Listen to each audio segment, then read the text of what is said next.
The second half of this episode discusses pregnancy loss. Listener discretion is advised. World turned upside down. On this episode, Scott and Alex talk to Lauren. She's a midwife, yeah? She knows heaps about mothers and babies. She knows so much about pregnancy and having babies. She even helped with Audrey's birth. I hope you enjoy. Bye!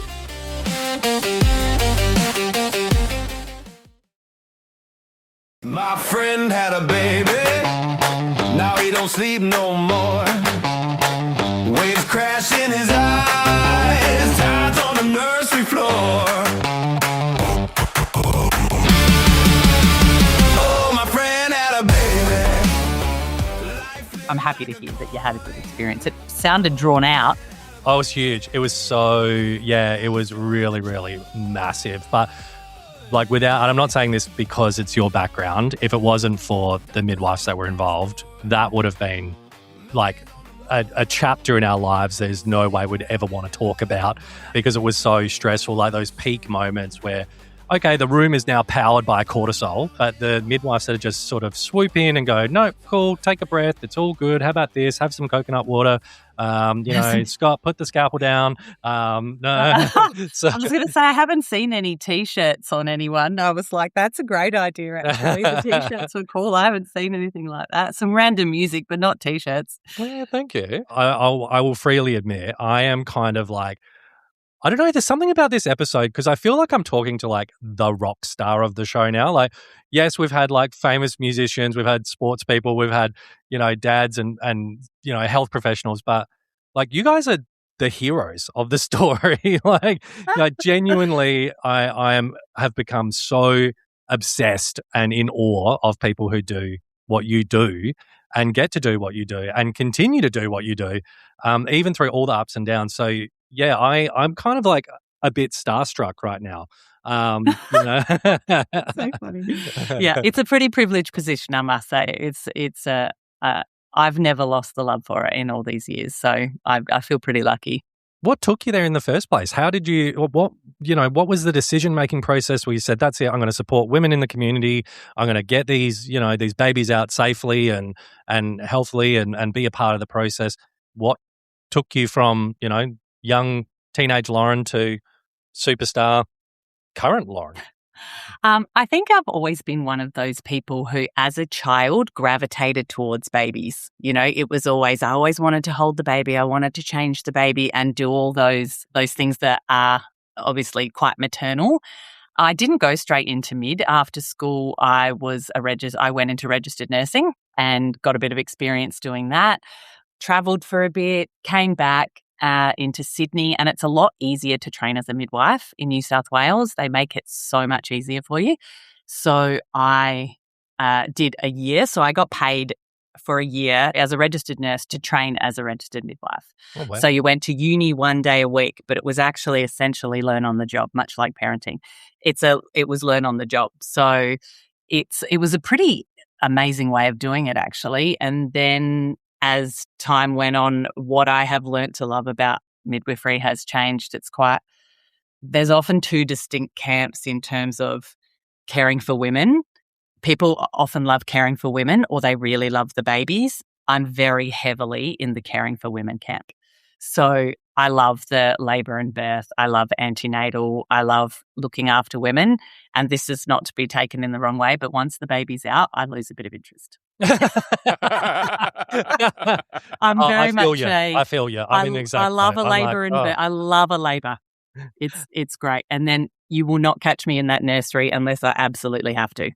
That is, I hadn't, until you just said that, that's taken me straight back to the 4 days that we were in hospital, because those two camps that you just described, the where team look after the woman or team look after the baby, I realise now in hindsight, there were a few times where I'd inadvertently maybe offended a couple of the middies that were kicking around, where I was saying, you guys are amazing, getting these babies out. Well, my job is actually to support women.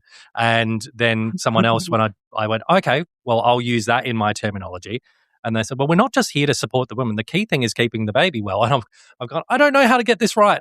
Can you just dress in different coloured scrubs so I know which team you're on?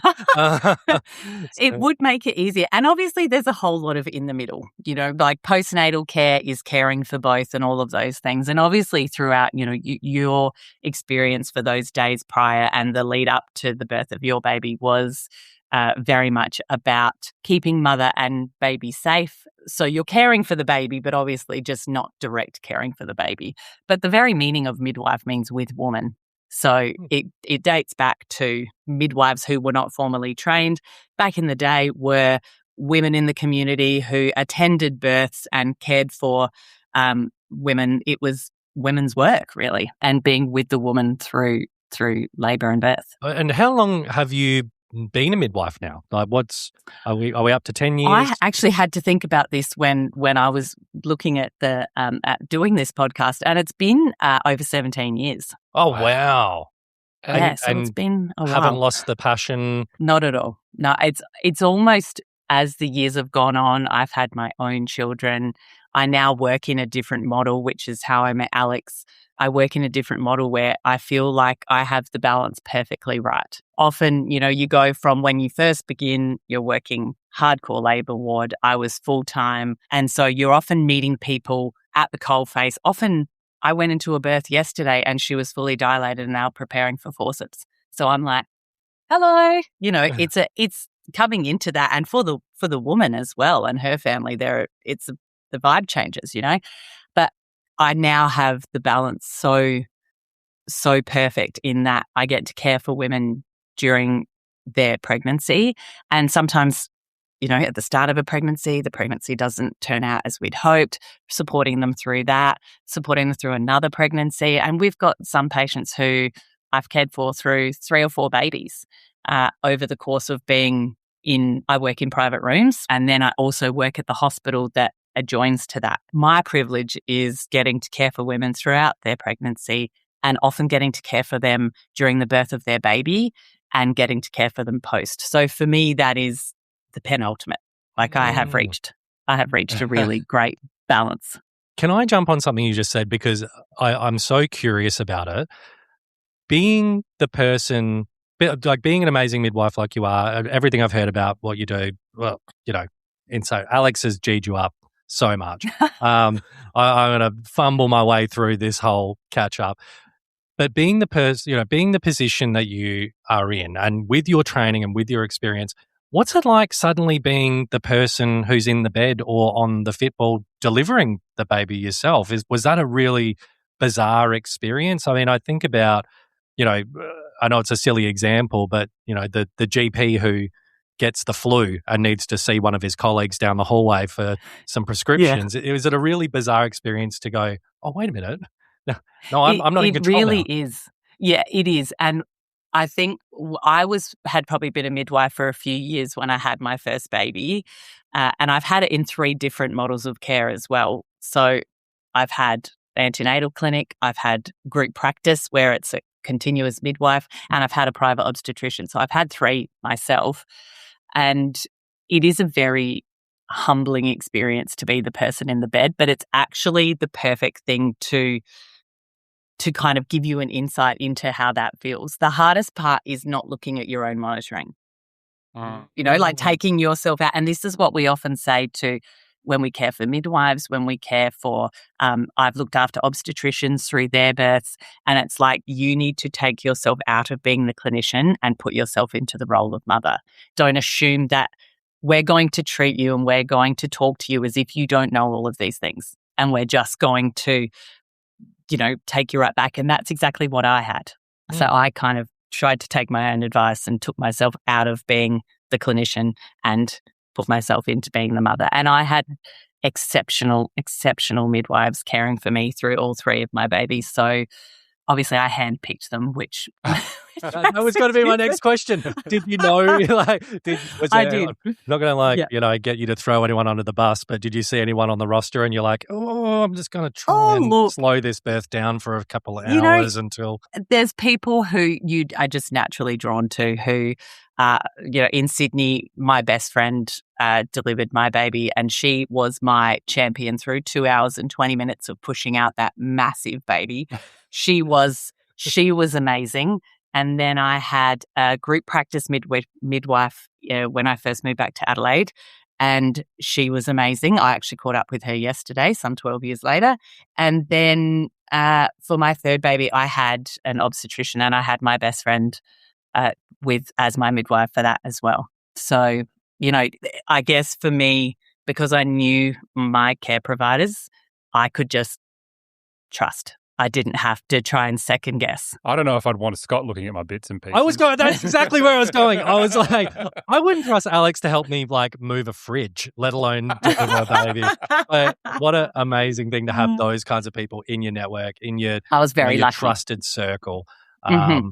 Yeah, I suppose you just don't really think about that stuff. When you're in the zone as well, not the person delivering the baby, but just the person on the sideline trying to help out and annoy everyone in the room as I was. People like yourself suddenly needing to be the patient and who's going to be there. And of course, there's probably going to be some crossover where some of the people. And is that suddenly a really confronting thing where it's like, now you're going to see me at my most vulnerable when you normally see me rock and roll and control the room. It's, a huge shift of gears. It is. But I think from working in the rooms, we're a little bit of scene one, scene them all.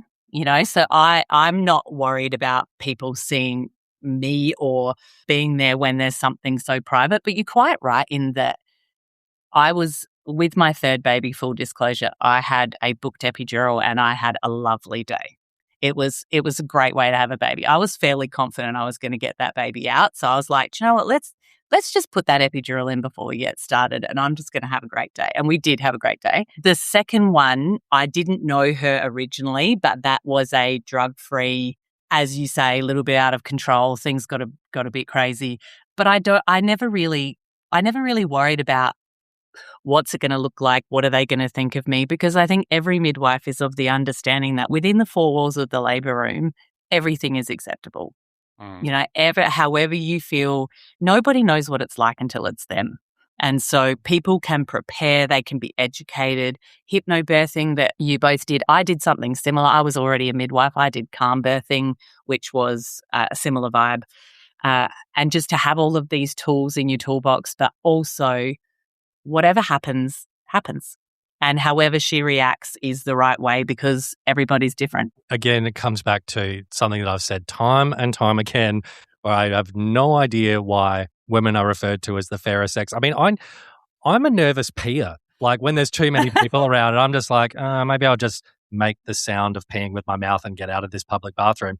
You guys, you got to sort of bear it all and be there and get comfortable with that quickly. And if there's a one of yet a growing enormous pile of reasons we should stop calling women the fairer sex, it's that because like as a man, because you don't have to go through that, being that vulnerable in that kind of setting and so forth, and that very, very quick need to get comfortable with a lot of people seeing you with your pants off, and expressing how you're feeling physically, emotionally, and showing all those sides of who you are in that moment. I mean, it's watching my wife go through it. I just went, you are a superhero. You are.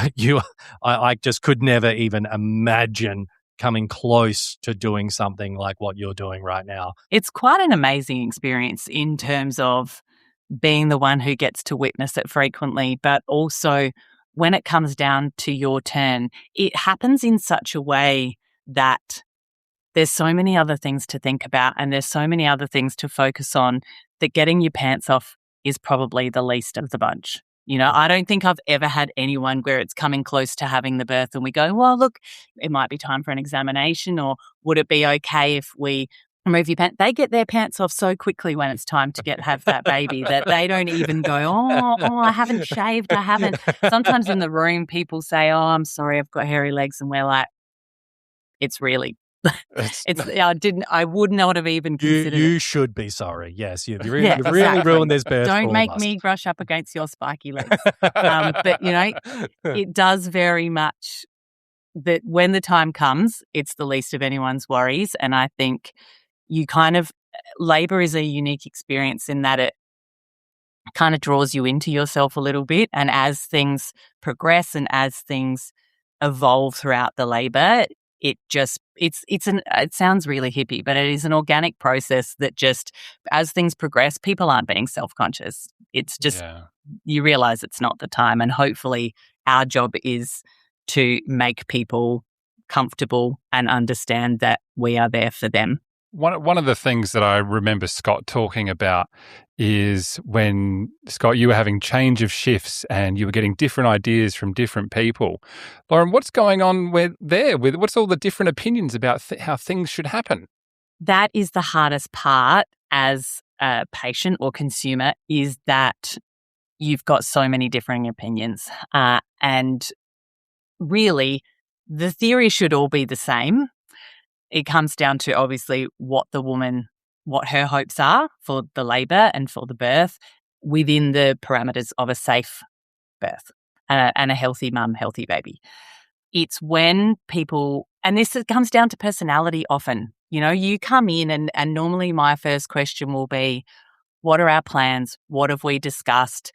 Just kind of keep me up to speed. It's not our role to come in and be like, right, this is what's happening. This is what needs to change. It's all within it. You should be working with the woman.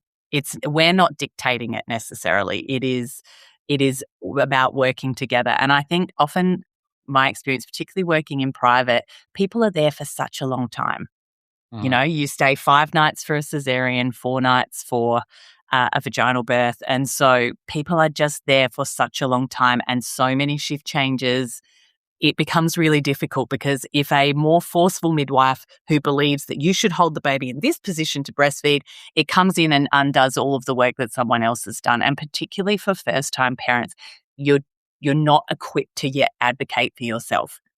Second time around, people come into the rooms and they're like, look, this happened last time. I wasn't happy about it. And they know that this time they've got a bit more confidence behind them. But when it's your first one, you're a deer in the headlights. You know nothing.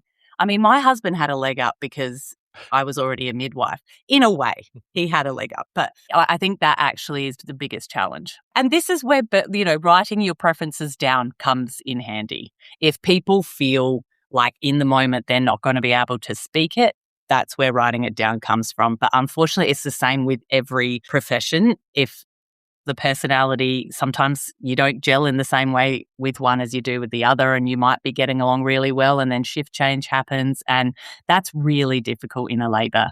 You've got your experience in the public system as well as the private, and I think you touched on one of the key things there is that in the public system, you see someone very briefly, they're in, they're out, babies, then on you go with your life. Good luck. Your experience with the public system, what's it like when sometimes, I guess, you're meeting a woman for the first time and she's about to give birth? What are you doing to help support that person during that experience?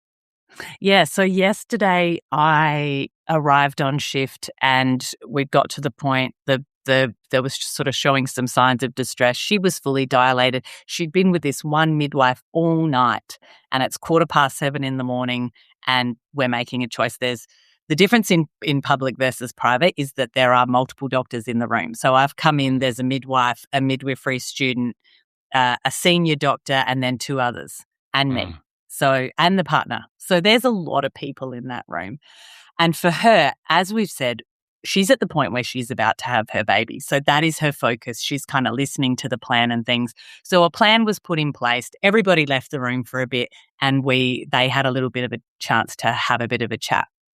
So I guess my job is to obviously introduce myself. There's nothing worse than someone coming into the room and you go, who the hell is that? So the important part is introducing yourself and saying to her, I'm taking over for the morning. My initial feelings my initial conversation was, what is it that you need right now? I'm like, do you want to just have a chat? Do you just need quiet?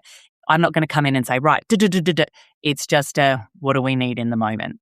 And we can catch up on all the other stuff later, but it's, I guess, just meeting her where she's at, because she might be looking around like she's got questions. So it's just kind of a gentle presence, really, and letting her know that I'm across the plan that they've made. And for now, let's just do this, and to just calm it all down a bit. I don't know if you realize like how to us mere mortals that don't work in that space, how insanely impressive that rolls off the tongue that, oh, yesterday I was doing this. I'm still talking about our birth. Like, like it's this earth-shattering moment in time. You're like, oh, yesterday, diffused this whole situation and yep, cool, gave the support. Again, the fact that that's the day in, day out operation for you guys is nuts. Well, even my brain's still catching up with it, because at the moment I'm working between the public and the private. So it is quite a, like Monday late shift, I was at the private, and then I've done 2 early shifts in public, and then I'm back in private this afternoon. So for me, it also is my brain is, as I get older, really needs to right, this is what I'm going to do. It works differently here. The paperwork's different. There's all those things to adjust to, but ultimately the midwifery is the same. Yeah, and thinking about, I'm just thinking, Scott, here we are, we're like, oh, we got a podcast today, and Lauren's like, I got to deliver about 6 babies this afternoon, and this is just It's exactly where my head's at. I'm like, I've got nothing of value to add to this that's going to even touch how impressive the day-to-day life of Lauren is. And what about, okay, so you have your standard births, and I think, we can think about ourselves as, might be a standard birth. I remember with all 3 of ours were entirely different. Where our the third one in particular was very interesting. And can I just say, I've never seen a baby in a stranger position than Audrey was in. She had got herself into we were just on the ultrasound like, what is she doing? It was she was all sorts of shapes in there. It was, she was all over the place. And when I learned the new phrase external cephalic version, and then seeing it happen for the first time and getting my wife's belly massaged into position, she was so strong during that, because that was they really tried. They really went for it, and she went, just keep going. And afterwards we were like, I hope she's okay, because she was determined. She was like, I want to get that baby round, and Audrey was not having it. As one of the most impressive things I've ever seen my wife do is giving birth and deal with the things that she did to get our little Audrey out. And, our first baby, she was fairly straightforward, a few little differences here and there. Our second was probably the easiest of them all. And then number 3 with Audrey's was just like, no, I'm going to do some gymnastics and make your day a little bit difficult. But Lauren, for you, in your experience, I don't know if you can narrow it down to one, but perhaps a common theme about just what are those strange birth stories? We just go, what is going on here? Maybe Audrey is it, but I don't know. But is there something that really sticks in your mind as a memorable moment? I think when you leave women, like often in private, if there's an induction going on, a lot of people have epidurals. So, epidurals are a common theme, and I love them. Don't get me wrong. I think they're brilliant. When you leave women to labour alone, that's kind of when the interesting stuff happens. So, when you kind of are hands off and you're just watching what's happening, that's when some of the funniest things have probably happened. I mean, I remember walking down the road. There used to be a big driveway as you walk down into RPA, and there's cars like swerving around as it came down. And I was like, oh, there's a woman in there. And so I started, the man's obviously shitting himself as he's driving down. And so they're driving, and then they've pulled in, and I was walking into shift. So I kind of ran to catch up with the car, and I've opened the front door, and the woman's holding the baby. And both of them are like this. And I was like, congratulations. Now both just like, it was so good. The looks on their face are etched into my mind forever. But memorable moments for me is the birth of my family members. My cousins were like, we will raise the sisters. And so being there for my cousins' 3 babies, I was there for all 3. My sister-in-law had an unplanned home birth on the bed. So that was quite a memorable day. And that was her first baby. I got a phone call. It's her first baby. Come on. And I heard her in the background and I was like, oh, she's going to have a baby. And so, went round there and I had my 6-week-old screaming in the corner while I delivered my niece. So is that a message to listeners that if a heavily pregnant woman sees you, she should just prepare to drop birth at any moment? You just seem to be around. I'm not into, everyone can do what they like, but I'm not an accredited home birth midwife and I wouldn't be comfortable doing that. But the way that baby was born was, it's been 12 years and we still reminisce on that story every year. It was awesome. So those are two different accreditations then. So being a home birth midwife and being in a hospital setting, there's additional training that goes into that. What's involved there? Being a privately practicing midwife, it's like being a private obstetrician in that you sort of have your own patients and you manage that care. You have a different type of insurance because the insurance obviously is a big part of it. So you can do home births as an accredited midwife. As a hospital midwife, you are indemnified under the hospital. So there's different models of care for people who want midwifery care but don't want to go through the hospital. Will often choose a private midwife. That is so interesting. That is a really interesting fact. I had no idea. I mean, it makes sense. It makes perfect sense, that there's a whole process involved with it. You can't just be a midwife and then your neighbour's pregnant and you're like, don't worry about the hospital. There's so many different ways of going about it. You've got hospital care. Often with obstetric care, I think the common misconception is you see the doctor and that's kind of it. Whereas the group practice that I work for and a lot of the practices now are you have quite heavily involved midwives care as well. So you get that kind of continuity of midwifery care along with the obstetric care. And I'm very proud of how we do it where I work. I think it gives people the benefit of both without kind of needing to be one foot in each camp. You mentioned with home birthing, probably 20 years ago, you'd have to be a hippie if you were going to have a baby at home because you wanted to avoid all the medical intervention, Has that changed now in the 21st century, like the idea of home birthing? Do you think opinions have changed or is it maybe the training? I think it being a possibility has changed because, yes, you're quite right. Back in the day, it was like, we will all have our babies in hospital. That is how we do it. An obstetrician manages it. But midwifery models have been evolving for years now.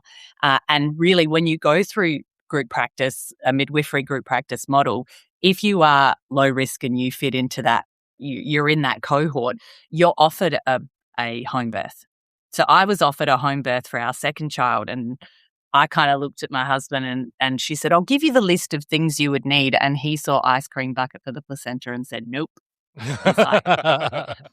For some reason, that was the thing that sort of talked him out of it. But that being said, I wouldn't have done it anyway. I preferred to have my babies in the hospital. But yeah, there's lots of people having babies at home. That model of care is a really interesting point. And again, shout out to midwives for what I'm about to say, because my wife and I are very heavy research people. That's kind of our jams. And no, not just Googling our way through everything, Alex. We use ChatGPT as well. No, like actual, PubMed, real stuff. The model of cares around the world where you mentioned obstetricians before, in some countries, obstetricians in a standard, shall we call, birth, they just have no place in it. But midwives, they're the consistents. Yes. No matter where you are, they are their front line of defense, getting that baby out and looking after the women. So it's really interesting learning about how we do things in Australia versus how we do them in some countries in Europe, where the obstetrician, you call an obstetrician when something goes wrong. I heard a saying once, and it said, "Not every woman needs an obstetrician, but every woman needs a midwife." And so, as in the public hospital, if you don't see the obstetricians, tickety-boo, everything's gone great. They are usually called upon when we're requiring some help. If you come in and you're labouring and you deliver your baby, let's say if you've gone through public antenatal clinic or through midwifery group practice, you might never see a doctor. Wow. You might go in and out of that hospital and never see a doctor. For people who choose different models, you see one consistently, and it's up to what everybody wants, but also remembering that being able to afford private obstetrics is only for a very sort of lucky number of people who are able to and choose to. So the model of care obviously needs to fit with everybody's preferences. So you talk about those interesting birth stories, and I know that Scott was the commander of the room in his birthing suite. I was sort of just rolling his eyes there. I just went along with the day as it happened. What are some of the best and worst things you've seen a birth partner do in that birth suite? More often than not, partners are everything that their partner wants them to be. You've had a while to build up to this, so if you kind of fail at the last bit, it's pretty rare. I think often what happens is if you have multiple people in the room, I think the woman expects the most from her partner because it's their child. So most of the time she's looking to them. She might choose to have maybe her sister or her mum, but the minute the partner's not engaged, she'll clock it. So, he might be like, oh, I'm just going to have a little break here and I might just go on my phone for a bit. I think these days it's the going on the phone, which when I started mid wasn't a thing. But now if people are there and she's just kind of whatever and he's doing scrolling and those kind of things, that tends to be when there's a bit of tension. The other things are like likening the pain that she's feeling in labour to something that they've experienced. So, when I had my knee recon and when I this and that. And so they start talking about when they had painful experiences, which it's not discrediting what they've been through, but also labour is in and of itself a very unique experience that only she will understand and experience. So I think it's those kind of things. And often it's from a good place. They're wanting to kind of go, well, I can understand a little bit how she's feeling. But really the best thing to do is to just be engaged, be encouraging, make sure she's nourished, hydrated, and to just basically be her cheerleader. That is the ultimate, and that's the majority of what you see. In the 17 years you've been doing this, and I just got to grab that little snip you said about, an increase in partners dicking around on their phones during the birth, which terrifies me that is, because I feel like I didn't blink for about 2 days while we were, and let alone sort of checking the phone and mucking around. Are you seeing, not to shit can any age groups or anything like that, but are you seeing an increase in distractibility from partners during the birthing process? I think we're constantly distracted. I think the possibility is there at any point. And often if she's got an epidural and she's having a little sleep, those are the times that we're often like, now's the time to sleep. Put your phone down. Everybody needs a bit of chill time. I think it depends. Some women aren't distracted by it. Sometimes I'll see the partner on their phone and I'm more pissed off than she is, I'm kind of like, oh, okay, yeah, still on the phone, all right. And obviously that's, if she's comfortable with it, I'm comfortable with it. I think across the board, when it's crunch time, people are there, people are engaged, they're encouraging. It's what you're there for. Well, Scott, I think maybe before we get into the break, should we do Word of the Week? Let's do it. It's time for Word of the Week. It's time for Word of the Week. It's time, oh yeah, for Word of the Week.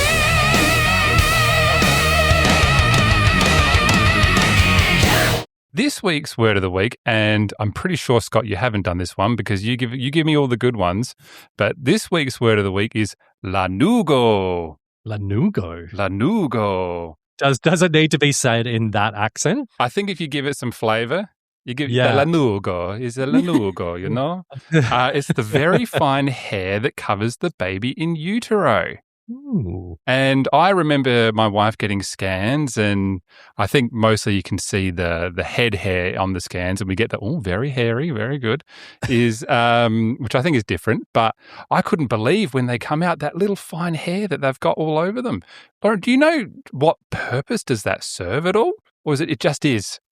I think it just is, but I think it's also when the hairs on your body stand up and those kind of things, whether it's related to some kind of protective thing similar to Vernex. I don't actually know, but more dark haired the baby, the darker the hair.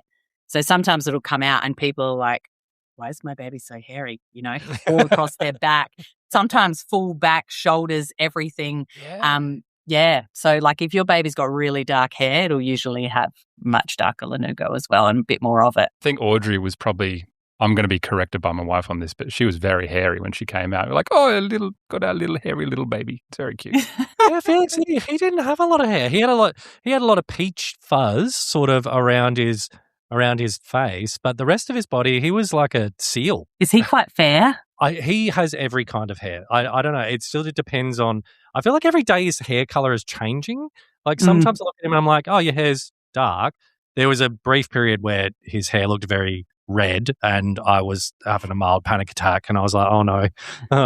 We've got a ginger. We've got a ginger, guys. There's a ginger in the house now. I'm going to have to change my vocab.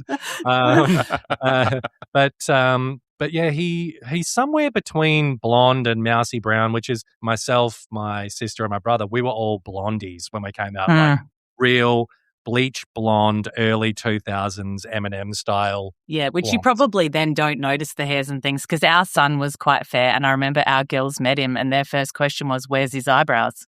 And I was like, that's actually a fair question because the blonde babies, they don't have eyebrows and it's not until you notice that you then really notice it. We'll take a little breather here and come back and I am going to hit Lauren with a bit of how to dad action. Oh, my friend had a baby. Life flipped like a coin. Oh, my friend had a baby. Chaos joined the joy.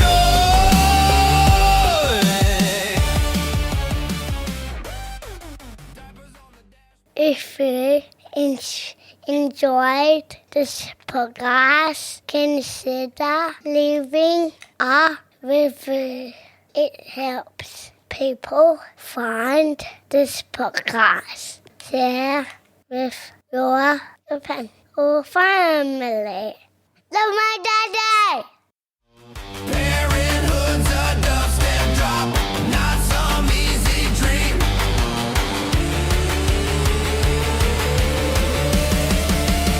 Oh, my friend had a baby. What did you end up doing with your placenta? So in New South Wales, you can donate cord blood to a cord blood bank.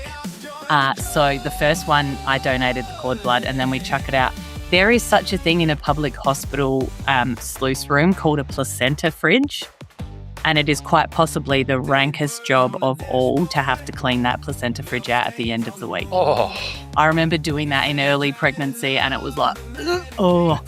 And I'm good with a lot of things, but obviously morning sickness was not ideal.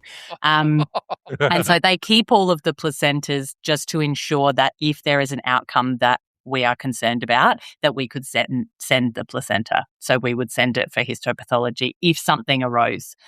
I donated the cord blood and tossed it. Second one, it probably ended up in the placenta fridge because, again, it was in a public hospital. For the third one, my husband went all hippy-dippy and wanted to bury it in our home because we had bought our house in Adelaide and he wanted to bury it. And I was like, that's on you. I find that rank. But whatever you want to do is up to you. And so I've got a photo of our 2-year-old holding the placenta bucket and taking it home. Turned out our baby became very unwell and that's a whole separate story. And he required admission to the NICU. So they had to bring it back to send it for histopath. So we've never buried a placenta anywhere. We were like this close at one point, right, to burying it and we were like, we'll plant a tree on top of it. I've told this story a couple of times. The thing that stopped us was the idea that our dog would dig it up and we just like galloping through the backyard with the placenta hanging out of her mouth. Yeah, and nothing more confronting than that. And I remember a friend of mine planted it in a pot because we actually give instruction about planting it in terms of where the water table is and those kind of things because there's actually kind of some rules around planting tissue. Wow. And they had put it in a plant pot. And so they then went to water it and plant pots have got holes in the bottom and blood just ran down her driveway. And she was like, as I was watering it and I noticed what was running down the driveway, I was like, oh, I've made an error. This is shouldn't have done that.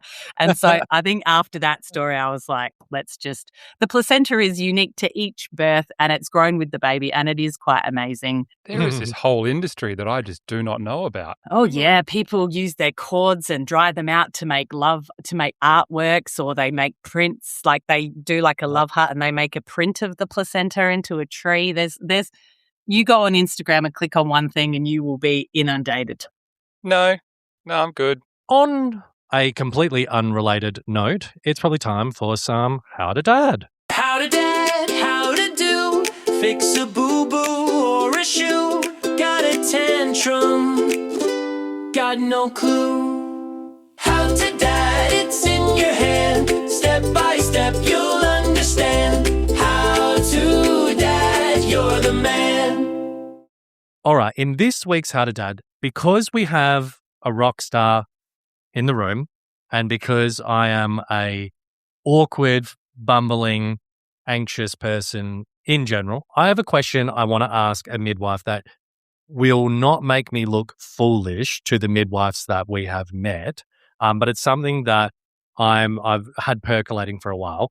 We were so genuinely in love with so many of our midwives, and we loved everything they did throughout the whole birthing experience, and then in the days following and the follow-up we had after. It was really, really great.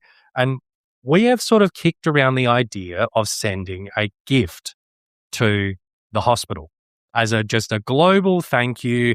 And we've kind of hummed and hawed because we heard little grizzles like, oh, the coffee machine's shit. And we're like, we'll just buy them a new coffee machine. Or, but then we've stopped and we've sort of become like deers in the headlight. And we're like, is that allowed? Are we allowed to send a gift, or are you supposed to just send, a photo of the baby and a little handwritten note that says, hey, cheers for the baby? Are we, my question to you, Lauren, is it above board to send a thank you gift to your midwives for everything they've done to support you through the process? I think the best part of if people choose to send things is what you write in the card, which is often the best. It sounds cheesy, but often it is lovely to people who send us often give a little shout out to those who cared for them during their labour. So, or, on the postnatal ward, if they had a particularly helpful time and it's like something just clicked with the breastfeeding and they think, wow, that was so amazing. She was so helpful. It's nice to give little shout outs to people if you want to, and gifts are above board if you want to.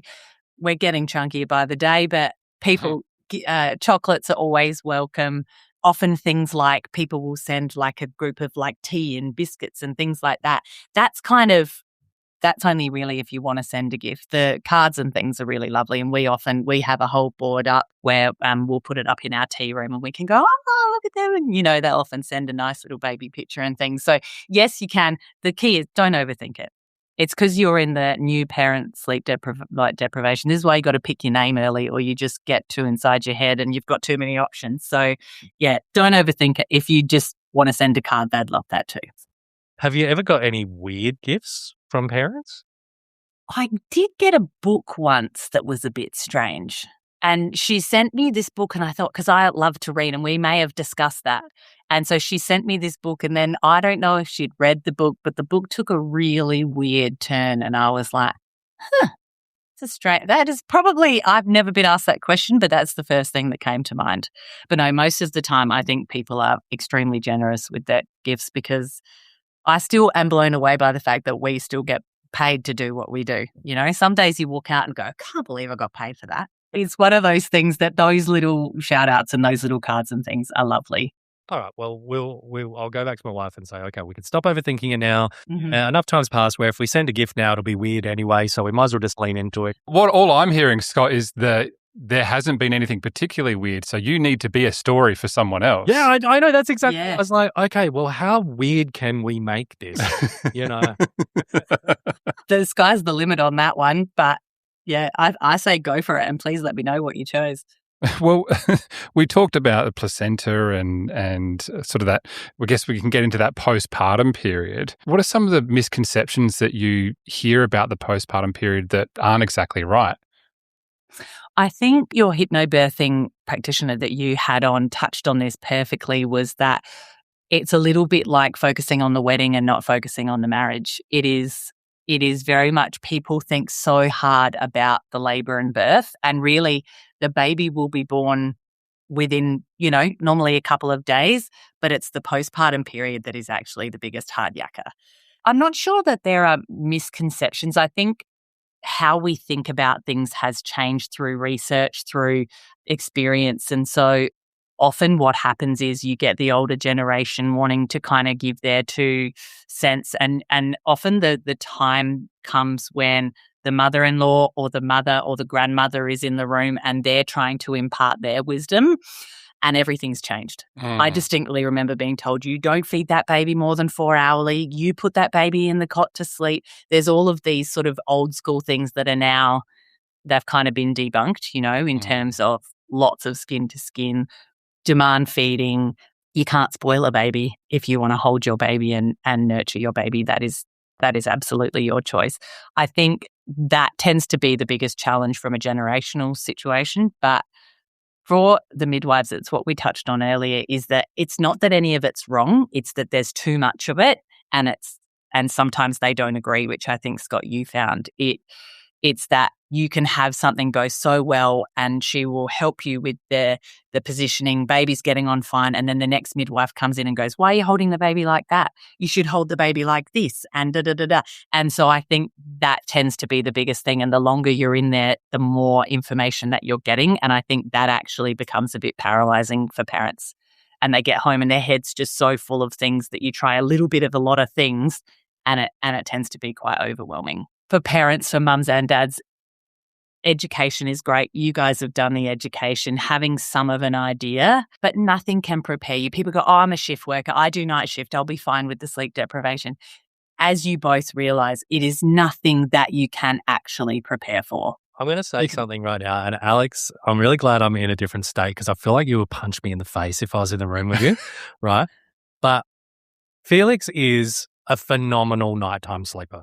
Like, he is legend, genuinely a total legend. During the day, he's like, nah, get fucked, not interested. He's got FOMO. He doesn't want to miss out on anything. Wants to look at things. He wants to listen to his crinkly things. He wants to listen to his little bells and stuff like that. It's all very wholesome. I am feeling so cooked today because he slept for 8 hours straight last night. And it's the first time this has ever happened. And like, I slept straight through. So just so you're aware, Lauren, I do the night shift. My hours of operation, where I'm totally solo with Felix, is from 12 a.m. through to 6 a.m. That's my window. So if he wakes up during that time, we've got our mechanical process. It's, get him up, get the bottle warming, change the nap, then I get him, we have cuddle, we're off to the chair, jam the bottle down his throat, and he's asleep real quick afterwards. He didn't wake up last night. My wife spent all night panicking, like having a panic attack every 45 minutes or so, checking, is something wrong? But no, he was just having a rock star sleep. This is the first consistent 8-hour sleep I've had. I am like delirious. My brain is just like, this is fucked. Like, no, this doesn't work like this anymore. It's almost like the lack of interrupted sleep has made me less functional. I actually distinctly remember my husband, because we would go to bed, and this is the tip I always give to mums, is when you've had your dinner, go to bed. Don't wait up. I had my first child when there was no streaming and all that sort of stuff. It makes me sound very old, but there wasn't all of that. So I would have my dinner and I would go straight to bed, and I would try and get some hours in before, that sort of 10 o'clock sort of starts, because the hours before midnight are worth double those after midnight. So if you can get some in, it holds you in good stead. It's good for your milk. It's good for your brain to cope with whatever happens after that. We used to put an earplug in. So we'd put one earplug in and then one head on the pillow. So I wouldn't hear all those snuffly noises, but I would hear it if she woke up. So that was quite helpful. But babies often fall into those two camps.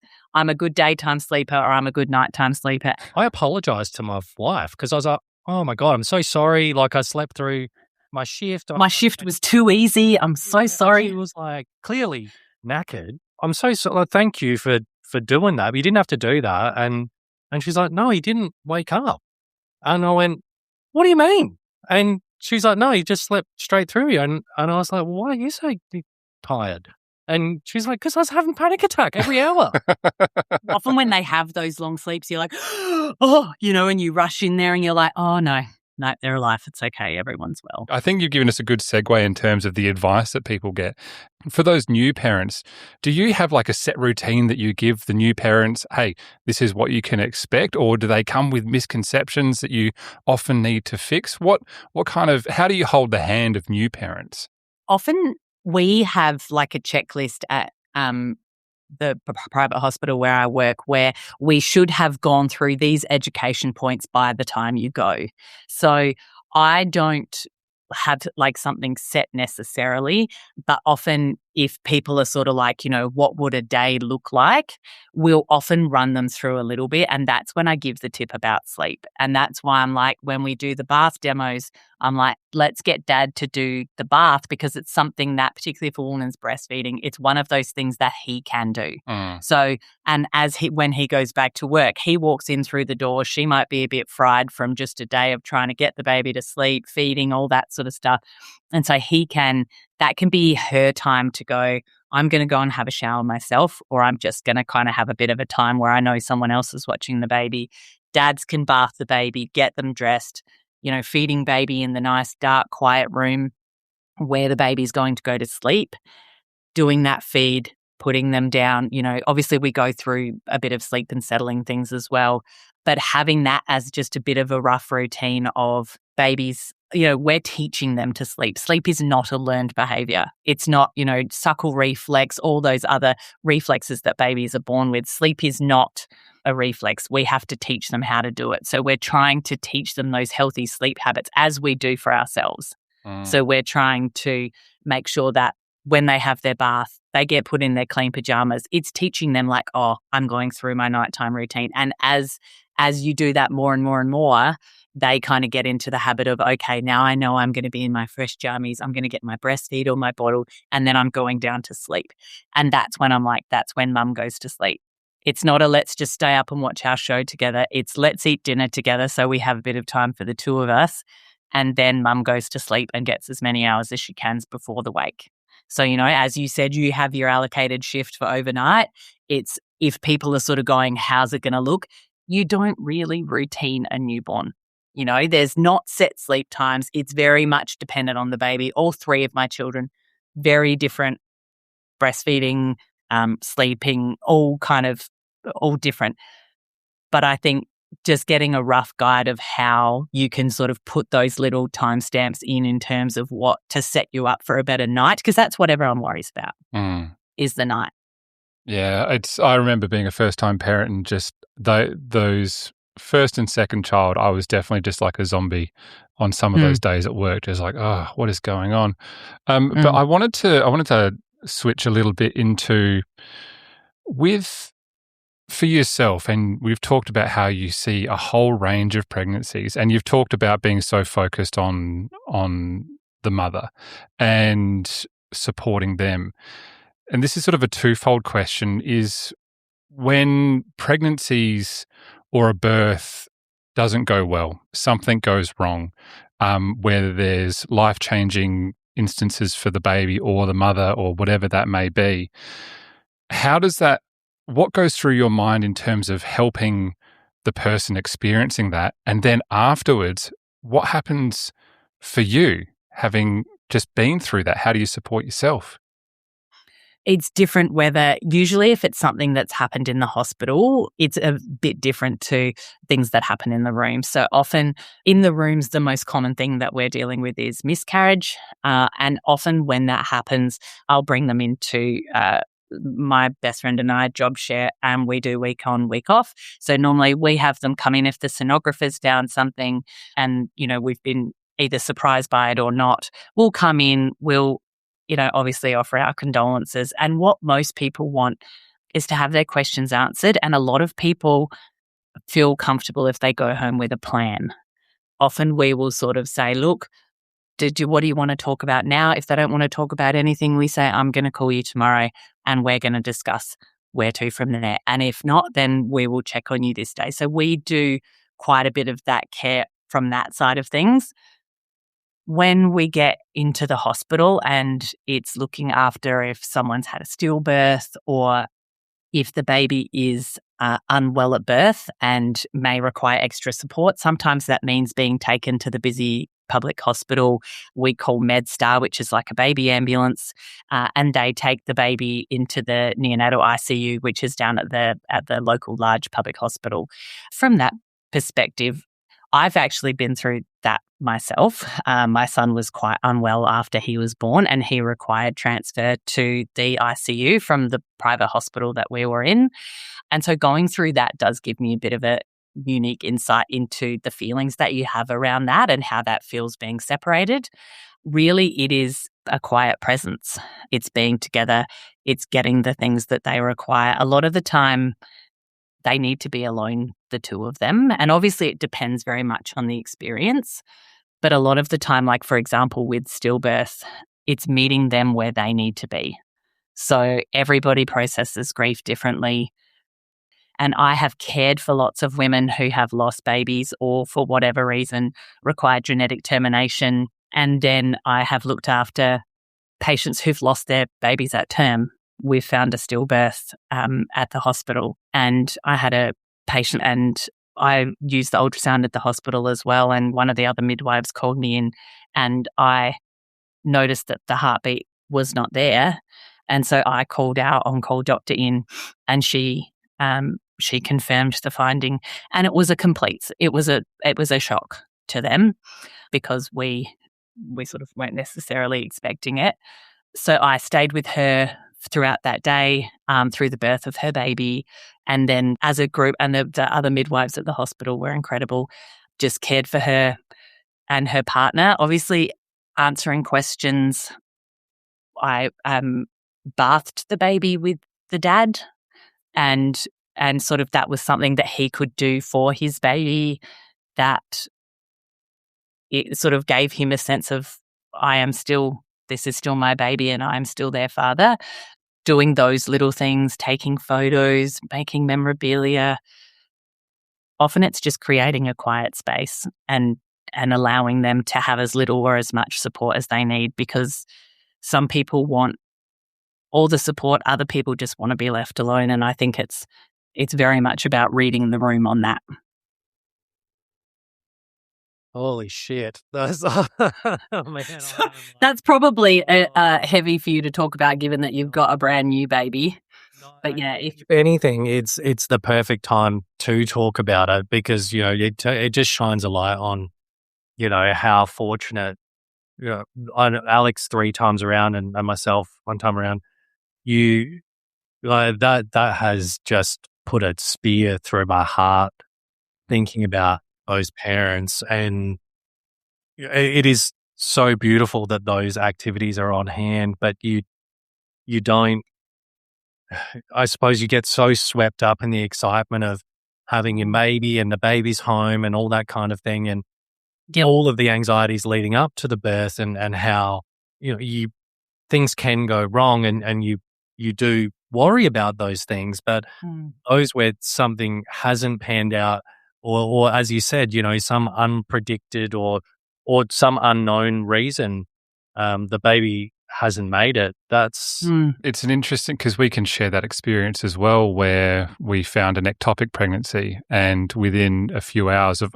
we knew that we were having a baby, or that my wife was pregnant, and then within a few hours we knew that something wasn't right, and we went into the public emergency system and just felt like a bit of a meat grinder in terms of what we were just thrown through the system. And then 2 hours later, she's on the operating table having a fallopian tube removed. And then it was sort of, okay, you're alive. Okay, off you go. And it wasn't until the following, we were able to meet up again with our obstetrician in the private system, just to go, what the hell just happened? And we were able to go through that grieving process and have that education of, okay, yes, you've lost some capability there, but here's what we know and how that is going to help you moving forward. Because this was after I think we did have a loss between our first and second and between our second and third, and that's why Audrey took a little bit longer. I don't think it ever gets any easier because you're always given that, hey, you've got a baby on the way, and then that disappears all of a sudden. Is just having the capability to access information. And you can do as much Googling as you want, which is one of the worst things you can do. But to be able to be face-to-face with someone, and I'm coming from a patient perspective here to have exactly what you've just talked about.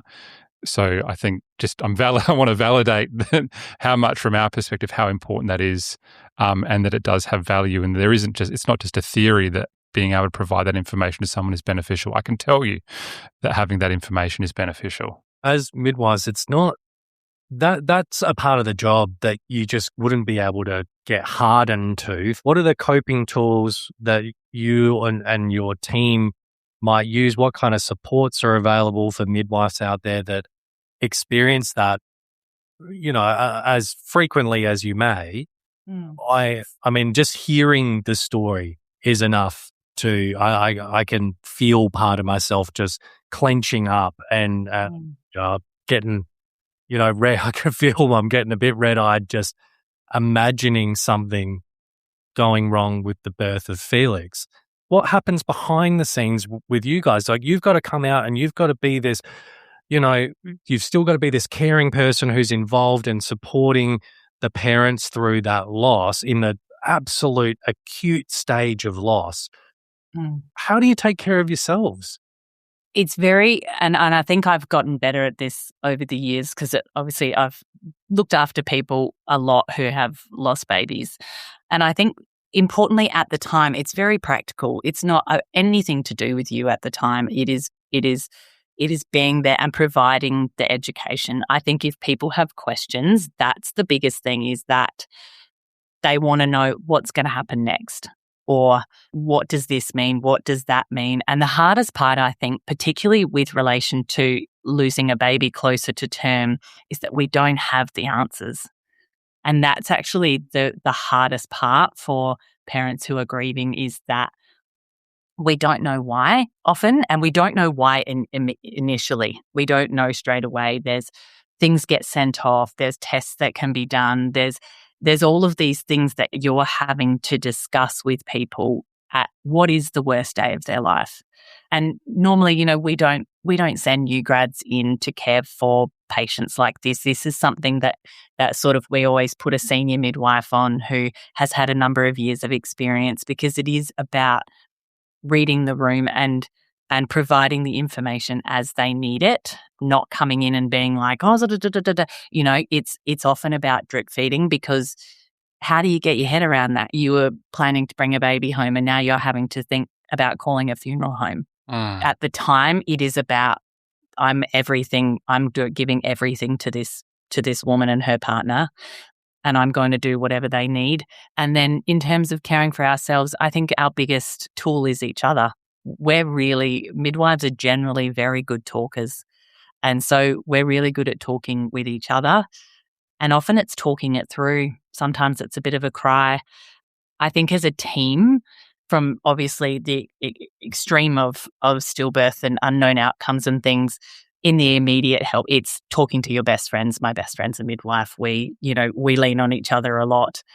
It can be tricky when you come home. It's very hard to put that into, that was mummy's day at work and now I come home to my family. That, I think, is where it gets a bit tricky, and my partner's very supportive, but it's very hard to explain to someone what your day's been like and how it felt. So I think we kind of lean on each other within the profession.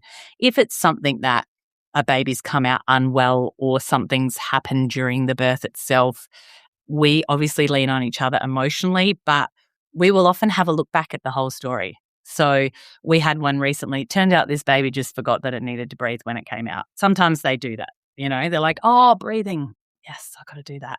So there's lots of things that babies have to do when they're born, and it happens all very quickly, and sometimes it takes a little bit longer for some than others. We had this labour, baby came out, forgot that it had to breathe, needed a bit of extra support, and baby's completely fine afterwards. But what we do is often as a team, we will look back over the monitoring with other obstetricians, midwives, and we'll look back at it and say, what would we have changed? Every outcome we're always learning from. We're looking back and going, at this point, would we have done something? Because obviously hindsight is extremely clear. It's very different when you've got a labouring woman, you've got a baby, she's fully dilated, where we're trying to work out what the best way to go is. And so we often will look back and see, is there something we would have done differently? In that situation, we would have done nothing differently. The baby just didn't hold up her end of the game, unfortunately. We always try and learn from everything. And every outcome that we've had that wasn't what we were expecting, we go over.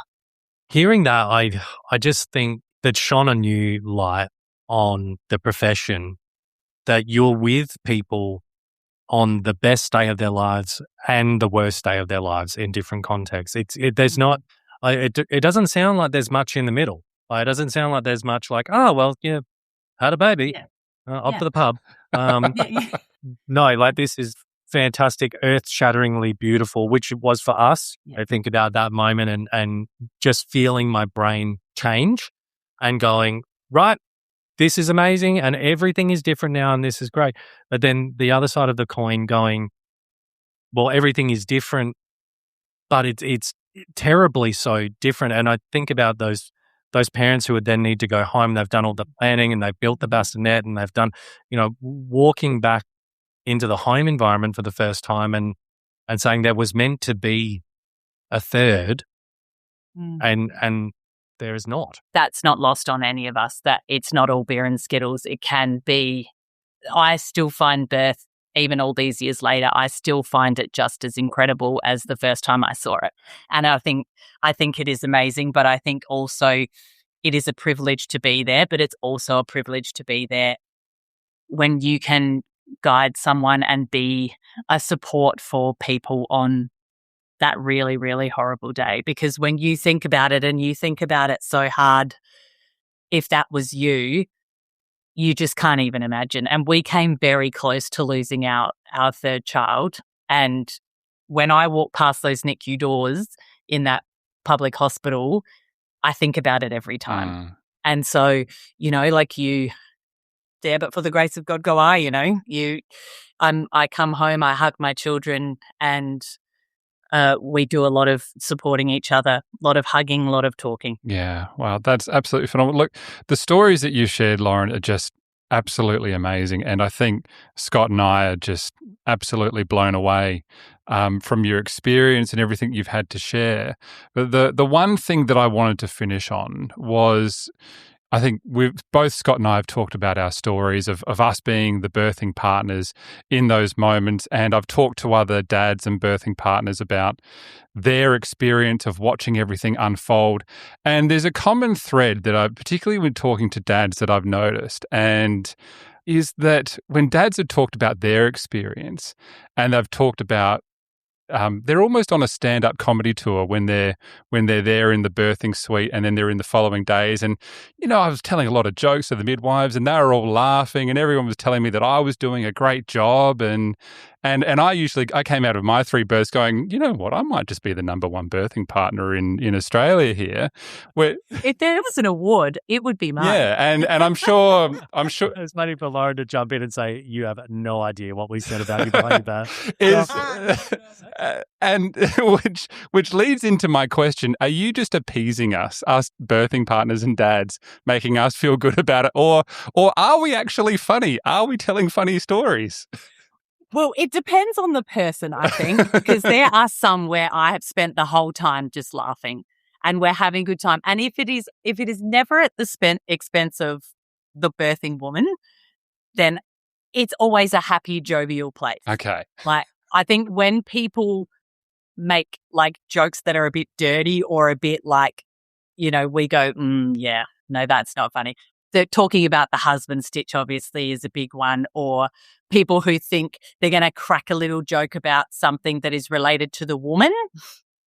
That's often not funny, but anything else, always funny. Okay. We've had some where like we've spent the whole time laughing and it's been so great. And you just gel with certain people. Like sometimes, and you kind of, the vibes are good and it's jovial. And if the woman's laughing along, then great. I said to my husband before we went in, I work with these people. If you think something's funny, keep your mouth shut. And he's like, got you. And so he was like this. Because he was obviously thinking so many things were funny, but I was like, don't you embarrass me in front of the people I work with. And he was like, okay, poor guy. I think he loosened up as they went on. You really do. That comment about gelling with people. And I'll go back to the question about the gifts and probably where things would get weird as we had our way, because there was a bunch of midwives that we're involved with where we were like, can we just somehow be friends with these women?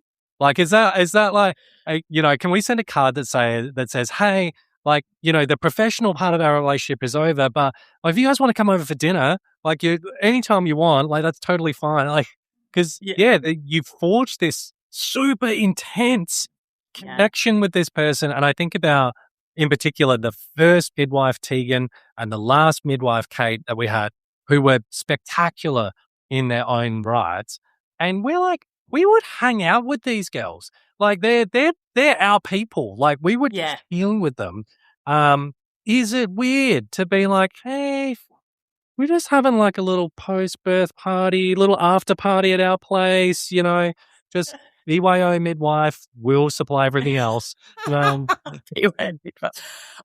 That's an interesting question, actually, because we had a patient who we sent off from the private rooms who I've worked with for a number of months. And she was like, if you're ever in the hills and you want a glass of wine, and I was like, I would actually like that. It's often that we sort of keep in touch through email and send us pictures of the baby and all that sort of stuff that I don't think I've ever, like if we run into them organically, yes, but I don't think I've ever sort of caught up with anyone. But I mean, Tassie's different, right? Everybody knows everybody. I don't think it would be like wrong to say, hey, we're coming to this thing and come along. I think they'd be like, oh, okay, that'd be nice. I think they'd be touched by that.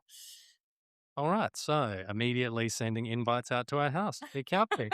That's right. Come on in. We'll celebrate. Yeah, I think that would be lovely. It's also, I guess, from private practice, we get to see people so much throughout the pregnancy and then they come in and visit. We call them after. So we often, like when I got to see your partner, Alex, so, saw her at follow-up when we were doing other things. So we often get to sort of do those little check-ins. But when you're a hospital midwife, that's where it ends. So we kind of get to sort of open and close the relationship, whereas when it's that finite amount of time, it is very intense. But it's with us knowing people for so long, it's a bit like a breakup, like they go and we're like, oh, well, we'll miss you because they've seen us weekly for a number of weeks. And then they come and then they're like, well, I don't think I'll have any more babies. And we're like, well, we do gynae as well. Like we kind of really want to keep that relationship going. I'm looking forward to all of the very midwife specific excuses about why they're too busy to come to our house party. We're trying them. That might be working. I'm washing a baby's hair. I can't come. They might be on a shift. But yeah, we're looking forward to welcoming Alex and his wife if they come back for another. Oh, God. Don't. Four's the charm, I hear. I wasn't willing to go there, but I hear that 4 is the magic number. Too many people are mentioning that. But yeah, maybe. I'll let you know. I'll let you know. We won't close the record just yet. Don't close the ledger just yet, but we'll see how we go. Look, I reckon by the time those two have finished having babies, Felix is going to be in my seat and be fully coronado, and Alex is to talk about his latest baby. See how, Men are never too old, they say. Yeah, we'll see how we go. Lauren, thank you so much for joining us today on the episode. It's been fantastic. We've learned so much and the stories that you've shared have been so valuable. And I hope for anyone listening that you've gained something today. So thank you. Thank you. It was lovely chatting and all the best with the babies. Thank you so much. I feel like after all of this information being injected, I need to go to bed. Like, I'm actually exact after all of this. Thank you so much, Lauren. I genuinely... probably one of, I'll talk on behalf of Alex, but definitely one of my favourite guests so far. And just a final thought for all you tired new parents out there, ice cream in the tub, placenta to the cord blood bank. Hey, very good. Good one. Love it.